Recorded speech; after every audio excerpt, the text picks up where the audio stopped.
देख रहे हैं सिटी इंडिया न्यूज चैनल, हक की आवाज। अस्सलाम वालेकुम नाज़रीन, सिटी इंडिया न्यूज़ में आपका इस्तकबाल है। मैं हूं नौशीन। नाज़रीन, भारतीय जनता पार्टी बीजेपी की रुकने पार्लियामेंट प्रज्ञा सिंह ठाकुर के बेहोश हो जाने पर तमाम मीडिया में इस खबर ने हलचल मचा दी है।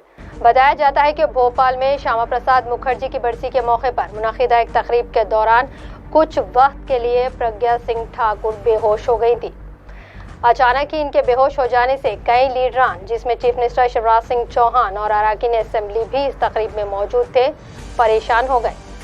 पार्टी जिम्मेदारान ने कहा है कि अचानक ही इनकी सेहत बिगड़ने और बेहोश हो जाने की वजह मालूम तो नहीं हुई है, लेकिन सेहत में खराबी की वजूहात का पता लगाया जा रहा है।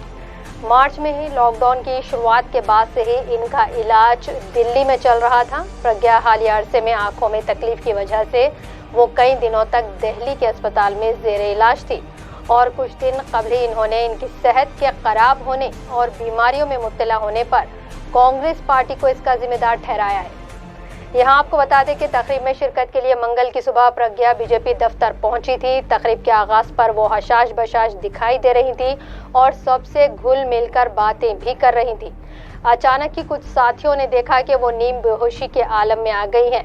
इन्हें तकरीब गाह से बाहर लाया गया, पानी पिलाया गया और कुछ देर बाद तबीयत संभलने के बाद इन्हें घर भेज दिया गया। पार्टी ज़राए का कहना है कि अस्पताल जाते वक्त वो जुज़वी होश में थी।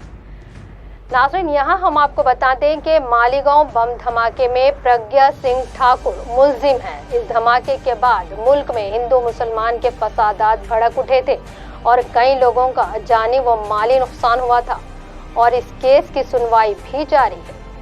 नाज़रीन, ऐसे ही मज़ीद अहम खबरों के साथ हम फिर आपके सामने हाजिर होंगे। दे इजाज़त और आप देखते रहिए आपका अपना पसंदीदा चैनल सिटी इंडिया न्यूज़, हक की आवाज़। दोस्तों, अगर आपको हमारी न्यूज़ और एंटरटेनमेंट तमाम प्रोग्राम पसंद आते हैं तो फिर लाइक करें, शेयर करें और सब्सक्राइब करें। और हाँ, बेल आइकॉन दबाना ना भूलें ताकि आप हमारी हर न्यूज़ और हर एंटरटेनमेंट प्रोग्राम से अपडेट रहें। देखते रहिए सिटी इंडिया न्यूज़, हक की आवाज़।